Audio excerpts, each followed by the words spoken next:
டேய் நம்ம வீடியோ போட்ட நேரம் இந்தியா ஜெயிச்சிருச்சு. ஆமாண்ணா, அதுக்கு முன்னாடி நீங்க மறக்காம சப்ஸ்கிரைப் பண்ணிட்டு பாருங்க. ஆல்ரெடி பண்ணியிருக்கவங்களுக்கு தேங்க்ஸ். அந்த இந்தியா ஜெயிச்சிருச்சு, அதை விட்டுருங்க. நம்ம வீடியோ போடலனாலும் ஜெயிச்சிருப்பாங்க.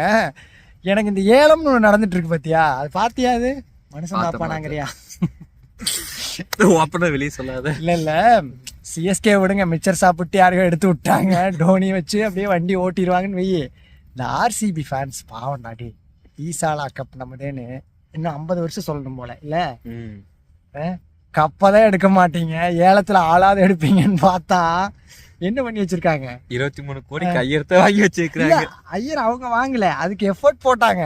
அந்த எஃபோர்ட்டை கொஞ்சமாவது கேஎல் ராகுலுக்கு போட்டிருந்தா வாங்கியிருக்கலாம்ல. கேஎல் ராகுல் இன்டர்வியூ எல்லாம் கொடுத்தாப்ல, பெங்களூர்ல ஆடுறதுக்கு ஆசையா இருக்குன்னு பார்த்தல. இப்படி பண்ணக்கூடாது ராடி.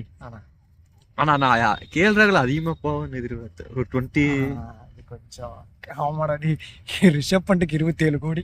ரிஷப் பண்ட் கூட ஃபேன் பேஸ் அதிகமா இருக்குன்னு வச்சுக்கலாம். பட் அதுக்கப்புறம் ஒருத்தர் எடுத்தாங்களே, இது ஸ்ரேயாஸ் ஐயருக்கு 26 கோடியா ஏதோ 26.7. ஆமா, அது நீங்க ஸ்ரேயாஸ் ஐயர் வந்து வின்னிங் கேப்டன் வாங்கி போடுறதுக்கு அந்த டீமுக்கு தேவை.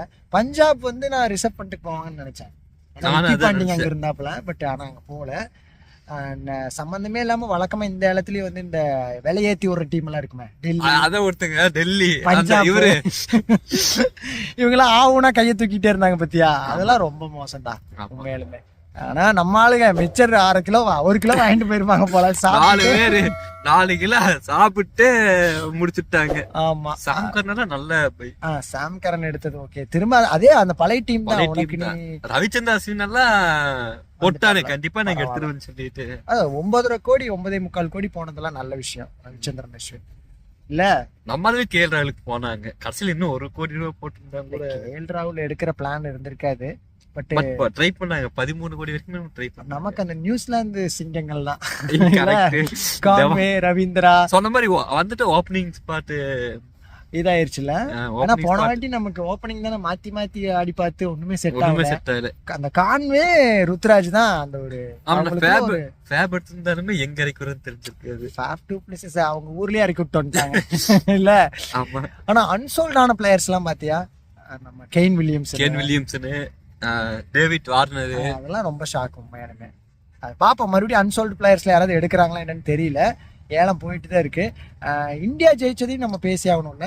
இந்தியா ஜெயிச்சதையும் பேசி ஆகணும். இந்தியா ஃபர்ஸ்ட் இன்னிங்ஸ் 2 பேருமே பயந்துமா நம்ம இந்தியா பேட்டிங். ஆமா, ஏன்னா யாருமே இல்ல, 3-0 தோத்துட்டு போறோம். அவங்க ஓவரா வாயெல்லாம் விட்டுட்டாங்க நம்ம ஆட்களை விட. பட் 150க்கு ஆள் விட்டணும்னு இருங்க பாய் அப்படிங்கிற மாதிரி பும்ரா வந்தாரு, இருங்க பாய் முடிச்சு விட்டாப்லங்கிற மாதிரி விக்கெட்ஸ் எல்லாம் எடுத்து விட்டாப்ல. சோ செகண்ட் இன்னிங்ஸ்ல ஜெய்ஸ்வால் ஆடின பேட்டிங் வந்து சூப்பரா இருந்துச்சு. விராட் கோலியோட அந்த மூவ்மெண்ட் சரி மூவ்மெண்ட், ஸ்ட்ரைட் டிரைவ் ஒன்னு அடிச்சாப்ல, ஸ்ட்ரைட் டிரைவ் அந்த செஞ்சுரி அடிச்ச அந்த மூவ்மெண்ட் பும்ரா போதுன்னு சொன்னது அதெல்லாமே. அதான் பும்ரா கூட சொல்லிருப்பாப்ல, உங்களுக்கு நாங்க தேவையில்லை, எங்களுக்கு நீங்க அப்படிங்கிற மாதிரி. அது நல்லா இருந்துச்சு. சரி ஓகே, ஏலம் போயிட்டு இருக்கு. இந்தியா வந்து ஜெயிச்சிருச்சு. ஸோ இதை விட ஒரு நல்ல நாள் இருக்குமான்னு தெரியல. அந்த நிறைய டீம்ஸ் பத்தி பேசணும்னு அடுத்த வீடியோஸ் வந்து பேசுறேன். மறக்காம சப்ஸ்கிரைப் பண்ணிருங்க. வேற என்ன, அவ்வளவுதானே? அவ்வளவுதான். இன்னும் நிறைய இருக்கு, வருவோம். இந்த எல்லாம் முடிட்டு நாளைக்கு வர்றோம். எஸ்.